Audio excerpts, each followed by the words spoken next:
In this video, I'll show you how to connect Supabase to FlutterFlow.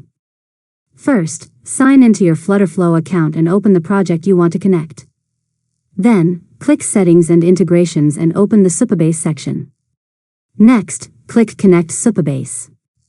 If you haven't created a Supabase project yet, open your Supabase dashboard, create a new project, and wait for it to finish provisioning.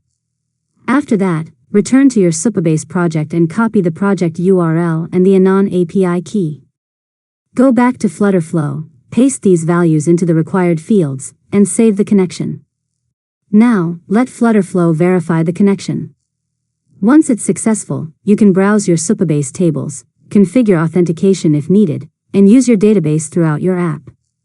Finally, test the integration by creating or retrieving sample data to make sure FlutterFlow is communicating with your Supabase project correctly. And that's it. You've successfully learned how to connect Supabase to FlutterFlow. If you found this tutorial helpful, make sure to subscribe to Learn Mode Lab for more tutorials.